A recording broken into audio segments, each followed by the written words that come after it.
Hello दोस्तों, हमारी YouTube channel भक्ति कथा में आपका फिर से स्वागत है।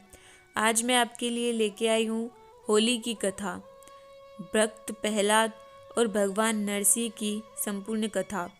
अगर आपको हमारी ये वीडियो पसंद आए तो हमारी वीडियो को लाइक करें, हमारे चैनल को सब्सक्राइब करें और वीडियो को शेयर करें।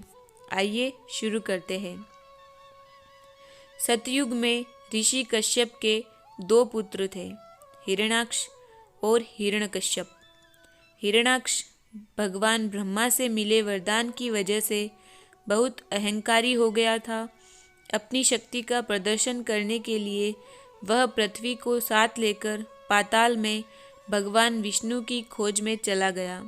भगवान विष्णु ने वराह अवतार लेकर उसके साथ युद्ध किया और उसका वध कर दिया, लेकिन संसार के लिए खतरा अभी टला नहीं था, क्योंकि उसका भाई हिरण्यकश्यप अपने भाई के मौत की बदला लेने को आतुर था।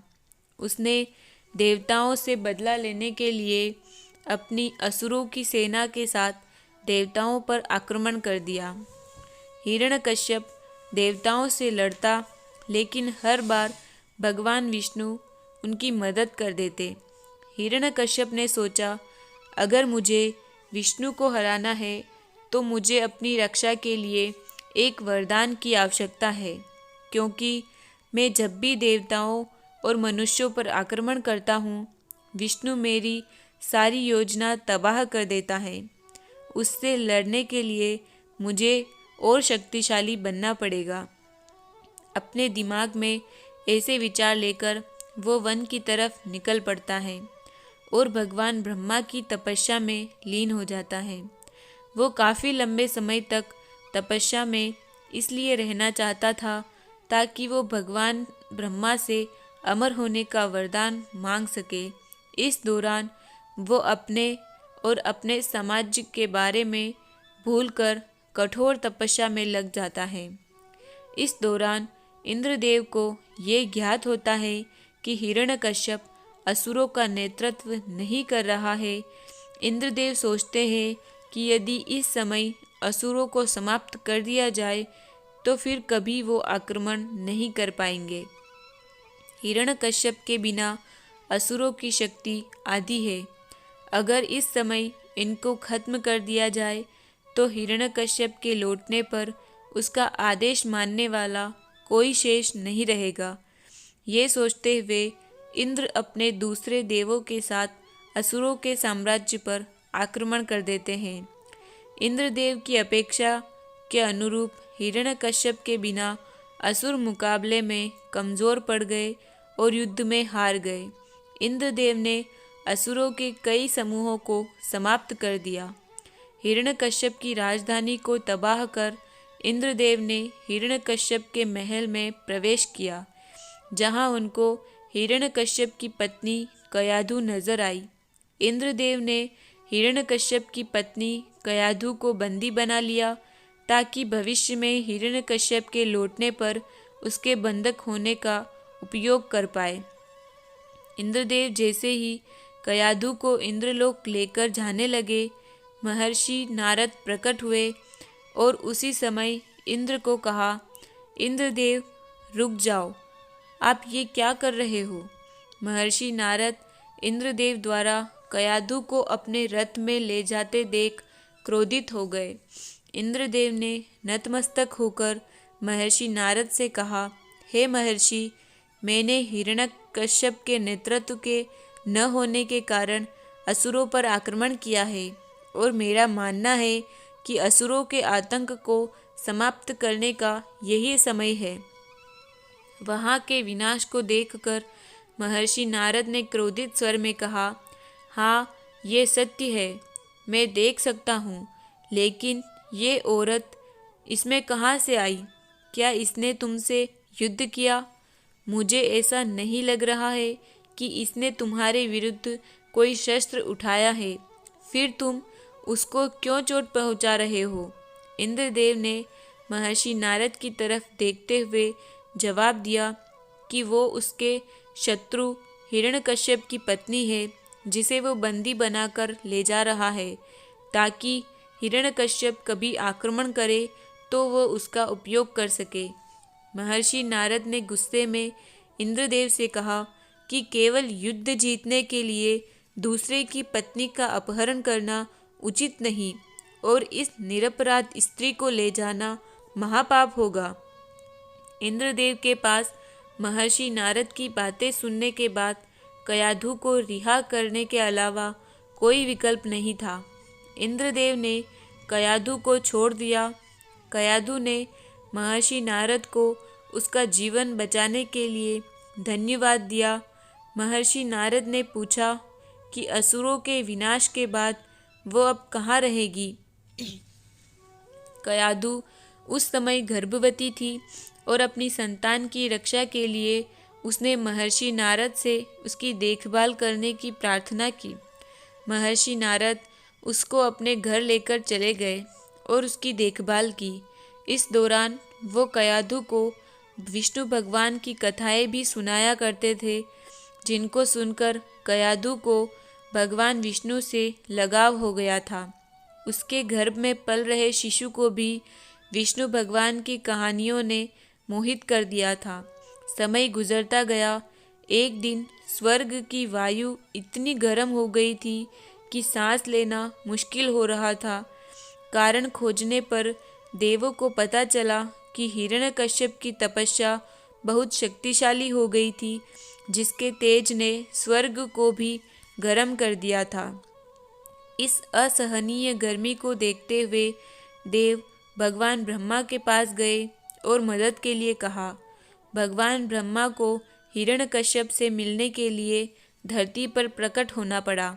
भगवान ब्रह्मा हिरण्यकश्यप की कठोर तपस्या से बहुत प्रसन्न हुए और उसे वरदान मांगने को कहा। हिरण्यकश्यप ने नतमस्तक होकर कहा, भगवान मुझे अमर बना दो। भगवान ब्रह्मा ने ना में अपना सिर हिलाते हुए कहा कि पुत्र, जिनका जन्म हुआ है उनकी मृत्यु निश्चित है। मैं सृष्टि के नियमों को नहीं बदल सकता हूँ, कुछ और मांग लो। हिरण्यकश्यप अब सोच में पड़ गया, क्योंकि जिस वरदान के लिए उसने तपस्या की थी उसे देने से तो प्रभु ने मना कर दिया। हिरण्यकश्यप अब विचार करने लगा कि अगर वो असंभव शर्तों पर मृत्यु का वरदान मांगे तो उसकी साधना सफल हो सकती है।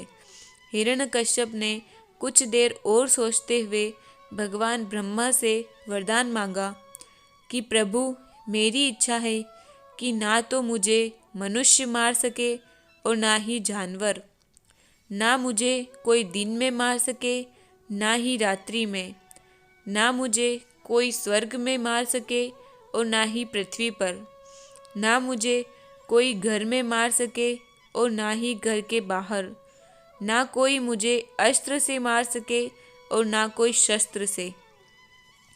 हिरण्यकश्यप का ये वरदान सुनकर एक बार तो ब्रह्मा चकित रह गए कि हिरण्यकश्यप का ये वरदान बहुत विनाश कर सकता है, लेकिन उनके पास वरदान देने के अलावा और कोई विकल्प नहीं था।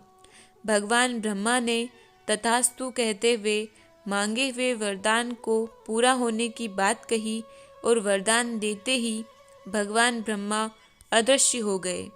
हिरण्यकश्यप खुशी से अपने साम्राज्य लौट गया और इंद्रदेव द्वारा किए विनाश को देखकर बहुत दुखी हुआ।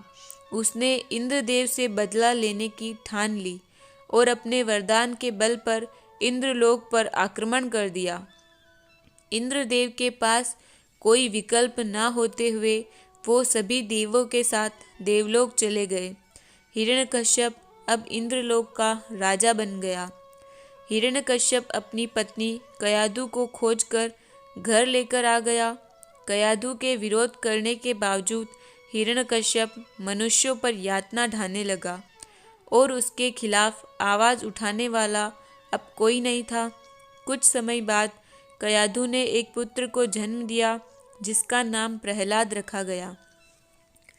जैसे जैसे प्रहलाद बड़ा होता गया, वैसे वैसे हिरण्यकश्यप और अधिक शक्तिशाली होता गया।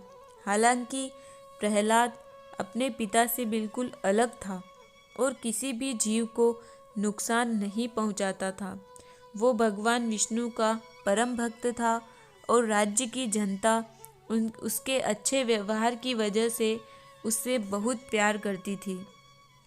एक दिन हिरण्यकश्यप के गुरु शुक्राचार्य प्रहलाद की शिकायत लेकर हिरण्यकश्यप के पास पहुँचे और कहा, महाराज, आपका पुत्र हम जो पढ़ाते हैं उसे नहीं पढ़ता है और सारा समय विष्णु के नाम जपने में लगा रहता है। हिरण्यकश्यप ने उसी समय गुस्से में प्रहलाद को बुलाया और पूछा कि वह दिन भर विष्णु का नाम क्यों लेता रहता है। प्रहलाद ने जवाब दिया, पिताश्री, भगवान विष्णु ही सारे जगत के पालनहार हैं, इसलिए मैं उनकी पूजा करता हूँ। मैं दूसरों की तरह आपके आदेशों को मानकर आपकी पूजा नहीं कर सकता हूँ। हिरण्यकश्यप ने अब शाही पुरोहितों से उसका ध्यान रखने को कहा और विष्णु का जाप बंद कराने को कहा, लेकिन प्रहलाद को कोई फर्क नहीं पड़ा।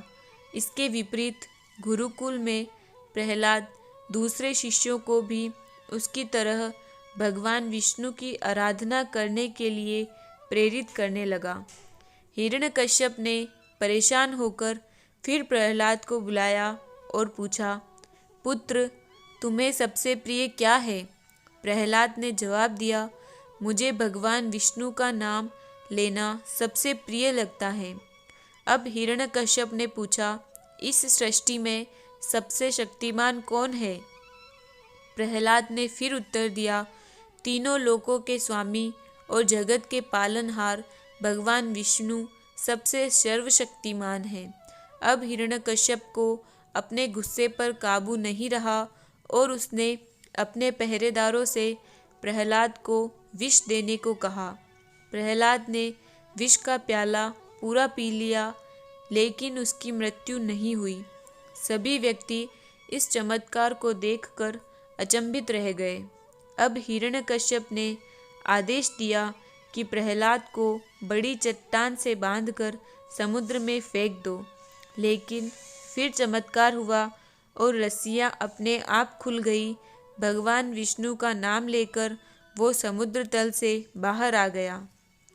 इसके बाद एक दिन जब प्रहलाद भगवान विष्णु के ध्यान में मग्न था, तब उस पर उन्मत्त हाथियों के झुंड को छोड़ दिया गया, लेकिन वो हाथी उसके पास शांति से बैठ गए। अब थक कर हिरण्यकश्यप ने बहुत सोचा और अंत में अपनी बहन होलिका को बुलाया और कहा, बहन, तुम्हें भगवान से वरदान मिला है कि तुम्हें अग्नि से कोई नुकसान नहीं होगा। मैं तुम्हारे इस वरदान को परखना चाहता हूँ। मेरा पुत्र प्रहलाद दिन भर विष्णु का नाम जपता रहता है और मेरा आदेश नहीं मानता है। मैं उसकी सूरत नहीं देखना चाहता हूँ। मैं उसे मारना चाहता हूँ, क्योंकि वो मेरा पुत्र नहीं हो सकता है। मैं चाहता हूँ कि तुम प्रहलाद को गोद में बिठाकर अग्नि पर बैठ जाओ। होलिका ने अपने भाई की बात स्वीकार कर ली। लकड़ियों और गोबर के कंडों की चिता तैयार की गई। होलिका जाकर उस पर बैठ गई। अब होलिका ने ध्यान करते हुए प्रहलाद को अपनी गोद में बिठाया और हिरण्यकश्यप को आग लगाने को कहा। हिरण्यकश्यप ने प्रहलाद के सारे खिलौने सहित सारे सामान चिता पर रखते हुए आग लगा दी, परंतु हिरण्यकश्यप प्रहलाद की भक्ति की शक्ति को नहीं जानता था। आग से प्रतिरक्षित होलिका जलने लग गई और उसके पापों ने उसका नाश कर दिया।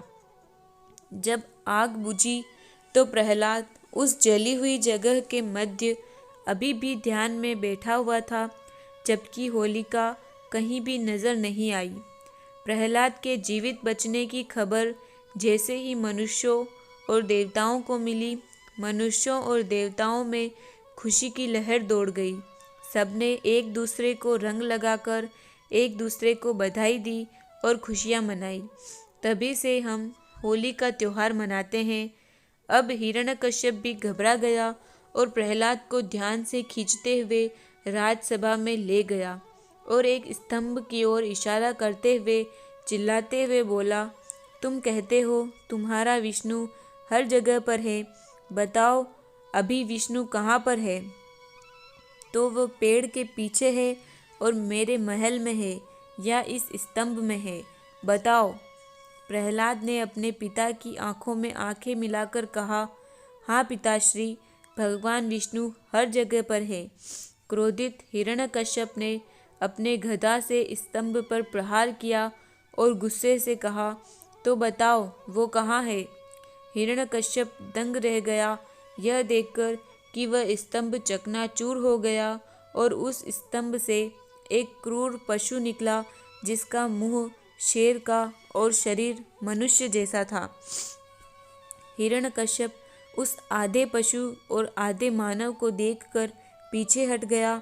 तभी उस आधे पशु और आधे मानव ने जोर से चिंघाड़ते हुए कहा, मैं नारायण का अवतार नरसिंह हूँ और मैं तुम्हारा वध करने आया हूँ। हिरण्यकश्यप उसे देखकर जैसे ही बचकर भागने लगा, तभी नरसिंह ने पंजों से उसे जकड़ लिया। हिरण्यकश्यप ने अपने आप को छुड़ाने की बहुत कोशिश की, लेकिन नाकाम रहा। नरसिंह अब हिरण्यकश्यप को घसीटते हुए दरवाजे की चौखट तक ले गया, जो ना घर में था न घर के बाहर, और उसे अपनी गोद में बिठा दिया, जो ना आकाश में था और ना ही धरती पर। तब सांझ का समय था, जो ना ही दिन था और ना ही रात। उसने हिरण्यकश्यप को अपने पंजों से मारा, जो ना ही अस्त्र था और ना ही शस्त्र। हिरण्यकश्यप का वध करने के बाद दहाड़ते हुए नरसिंह सिंहासन पर बैठ गया। सारे असुर ऐसे क्रूर पशु को देखकर भाग गए और देवताओं की भी नरसिंह के पास जाने की हिम्मत नहीं हुई। अब बिना डरे हुए प्रहलाद आगे बढ़ा और नरसिंह से प्यार से कहा, प्रभु, मैं जानता हूँ कि आप मेरी रक्षा के लिए आए हो। नरसिंह ने मुस्कुराकर जवाब दिया, हाँ पुत्र, मैं तुम्हारे लिए ही आया हूँ। तुम चिंता मत करो। तुम्हें इस कथा का ज्ञान नहीं है कि तुम्हारे पिता मेरे द्वारपाल विजय हैं। उन्हें एक श्राप के कारण पृथ्वी पर जन्म लेना पड़ा और 3 और जन्मों के पश्चात उसे फिर वैकुंठ में स्थान मिल जाएगा। इसलिए तुम्हें चिंता करने की कोई आवश्यकता नहीं है। प्रहलाद ने अपना सिर हिलाते हुए कहा, प्रभु, अब मुझे कुछ नहीं चाहिए। नरसिंह ने अपना सिर हिलाया और कहा, नहीं पुत्र, तुम जनता पर राज करने के लिए बने हो और तुम अपनी जनता की सेवा करने के पश्चात वैकुंठ आना। प्रहलाद तब असुरों का उद्धार शासक बन गया, जिसने अपने शासनकाल के दौरान प्रसिद्धि पाई और असुरों के पुराने क्रूर तरीके समाप्त कर दिए। जय श्री कृष्ण। जय नरसिंह भगवान।